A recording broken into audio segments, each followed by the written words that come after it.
Hello everybody and welcome back to AnimeQuest. It has been a while since I have made a video. My last news video was about the Skip Beat Indiegogo campaign, and I talked a little bit about how crowdfunding could, essentially help the whole localization process of anime, help pay for dubbing and localization, creating collector's editions, things like that. And, well, I didn't get a chance to talk about Funimation's The Vision of Escaflowne Kickstarter yet.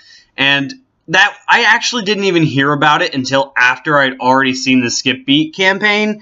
So this has been a bit interesting for me because I've always thought, and I said this in the Indiegogo video for Skip Beat too, I've always thought that anime licensing companies, instead of just opting to license something and then do the bare minimum with it, much like Sentai Filmworks usually does, I'd much prefer them try to gauge fan perspective and fan interest through something like this, and then also partially fund it so that they can give us what we want.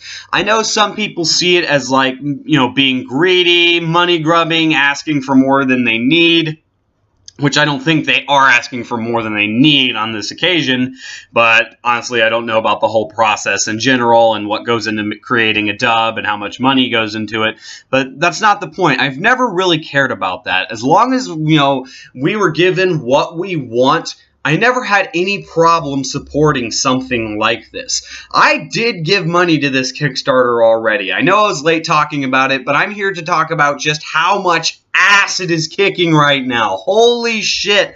If you look at the Funimation Kickstarter page right now, as I'm looking at it, they have 1,288 backers, $197,000, $229. Pledged of 150,000 goals, so they're almost 150% into their goal. It's fucking crazy. It really is. It's so cool to see this happening, honestly. Funimation just went out and they did it. They did it, They got together with Sunrise. They are basically all they were asking for, the money for, is to create a new English dub for the series and the film. I think this is amazing. It's weird because I don't really necessarily want it to be used in this way, because, they're redubbing something that already had a dub. Yes, they're bringing back, scenes that were cut from the original North American release, and that is definitely important in a sense that it's like kind of restoring it to its former glory, or its glory from the Japanese point of view, because cut content is never exactly something that we like. Unfortunately, especially back then, it was just sort of one of the, processes of localization, especially if it was something coming out of 4Kids back in the day. So this is incredible. I'm glad to see that this Kickstarter is doing well. Unfortunately, the Skip Beat Indiegogo campaign, unfortunately, the Skip Beat Indiegogo isn't really doing very well, but I'm not going to really talk up on that very much in this video, because this is a victory video. This is a video about victory. This is the fans getting what they want, and apparently fans wanted Escaflowne. Honestly, I wanted it too. I dropped $65 on it, mostly because you get the Kickstarter edition first part of the series, but that's neither here nor there. I actually plan on upgrading because, this is something that I want, and this is something that I was talking about. Indiegogo, Kickstarter, I feel like for anime, especially on the localization side of things, this is an amazing idea because it will help you fund the production, and it will also help you gauge fan perspective. That way, you'll know, apparently this many people want a Golden Time dub. I really want a Golden Time dub, by the way, Sentai Filmworks. This many people want a Golden Time dub. They gave us money, and, they obviously are planning on paying for it, too, when it comes out. It's the perfect win-win. You're having your fans fund it, and then your fans are going to buy it. In Funimation's case here, they're awesome, and they're including tiers that basically allow you to buy it in advance. Like, I plan on upgrading to the $175 tier, and it will give me like this badass collector's edition of the series and movie. Can't wait for that. And this was a brilliant idea, and I'm glad Funimation was testing the waters. They've never done a Kickstarter before. They've never done anything like this before. The first time I've ever even heard of a Kickstarter in anime was wasn't the Skip Beat one. It was actually Pied Piper's original. I don't think it was Pied Piper, but it was somebody in charge of the Skip Beat campaign right now. It was for the Time of Eve movie, and that was the first time I heard about it, and I just thought ever since then, I was like, man, companies should just do that more often. Why not just test the waters like that, see if fans want something like this?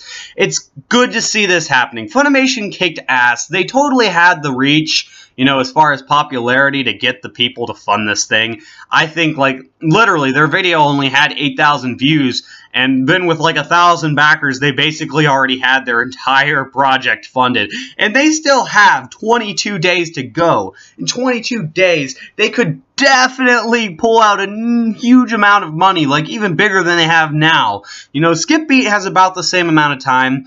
They're only $20,000 into a $100,000 goal. They've been out for about as long as Funimation's Kickstarter has, and you know, they're not out of the race. They still have plenty of time to win this. I dropped $3 on their campaign. Like I said, it was mostly pity. You know, it's all up to the fans, and that's the whole point in starting a crowdfunding campaign in the first place, is to gauge consumer reaction and, you know, to have the consumers help you create a project that they want. And I didn't really care for Skip Beat. I liked the anime, but I was definitely not sitting here thinking like, man, I wish Skip Beat would get localized anytime soon. No, I wasn't thinking that. And it's funny because Escaflowne already has been localized, but now we're just getting an upgrade, and I think it's a well-deserved upgrade. I think the series deserves it. You know, despite the fact that I know very little about Escaflowne, and I've never actually even seen the television series, just the movie, but that's neither here nor there, like other things. So this is really interesting and cool to see. I'm glad to see that Funimation's Kickstarter is absolutely kicking ass. Now I just think Viz Media and Sentai Filmworks and companies like that should get on it. Maybe AnimeWorks would actually benefit from this. I don't think they have a huge amount of social media, you know, social media reach anyways, or, you know, any sort of growing fan base, but I think they could definitely use the help, because I don't even know how AnimeWorks / Media Blasters has even survived this long. Well, anyways, I'm probably going to create an update on this, talking about Skip Beat a bit more, and, you know, the vision of Escaflowne along with it. This is really cool news. I'm really glad to see this happening. I think it's really fucking awesome, and I think you guys should think it's awesome too. And I also think that you guys should support it, especially the Skip Beat right now. Funimation, their project has already done well, unless you plan on like dropping a lot of money so that you can get some of the perks, because honestly, if it wasn't for some of the perks, I probably would have only dropped like $5 or $10 on this Kickstarter campaign. Yet I've already dropped 65, and I plan on upgrading it to 175 total, not extra, just so I can get like that badass collector's edition. So whatever. I plan on making an update. Thank you guys for listening to the end. This has been AnimeQuest, and I will see you guys on the next Quest for Anime. Stay awesome!